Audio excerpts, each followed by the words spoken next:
जातिगत जनगणना की जरूरत क्यों है? इसका जवाब जानने से पहले ये जान लेना जरूरी है कि साल 1931 तक भारत में जातिगत जनगणना होती थी।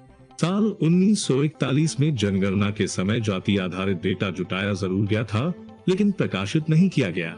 साल 1951 से 2011 तक की जनगणना में हर बार अनुसूचित जाति और अनुसूचित जनजाति का डेटा दिया गया, लेकिन ओबीसी और दूसरी जातियों का नहीं। इसी बीच साल 1990 में केंद्र की तत्कालीन विश्वनाथ प्रताप सिंह सरकार ने दूसरा पिछड़ा वर्ग आयोग, जिसे आमतौर पर मंडल आयोग के रूप में जाना जाता है, की एक सिफारिश को लागू किया था। ये सिफारिश अन्य पिछड़ा वर्ग के उम्मीदवारों को सरकारी नौकरियों में सभी स्तर पर 27% आरक्षण देने की थी। इस फैसले ने भारत, खासकर उत्तर भारत की राजनीति को बदल कर रख दिया। जानकारों का मानना है कि भारत में ओबीसी आबादी कितनी प्रतिशत है, इसका कोई ठोस प्रमाण फिलहाल नहीं है। मंडल कमीशन के आंकड़ों के आधार पर कहा जाता है कि भारत में ओबीसी आबादी 52% है। हालांकि मंडल कमीशन ने साल 1931 की जनगणना को ही आधार माना था। इसके अलावा अलग अलग राजनीतिक पार्टियां अपने चुनावी सर्वे और अनुमान के आधार पर इस आंकड़े को कभी थोड़ा कम, कभी थोड़ा ज्यादा करके आंकती आई है। लेकिन केंद्र सरकार जाति के आधार पर कई नीतियां तैयार करती है।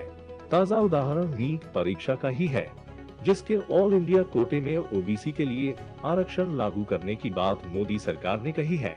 Centre for the study of developing societies (CSDS) के प्रोफेसर और राजनीतिक विश्लेषक संजय कुमार का मानना है, जनगणना में आदिवासी और दलितों के बारे में पूछा जाता है, बस गैर दलित और गैर आदिवासियों की जाति नहीं पूछी जाती है।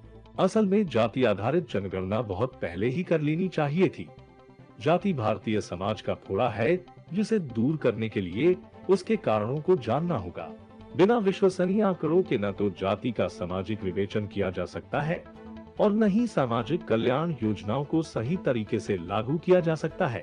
जाति आधारित जनगणना का विरोध करने वाले राष्ट्रवादी क्या नहीं जानते हैं कि देश का विभाजन धर्म के आधार पर हुआ था, जाति के आधार पर नहीं।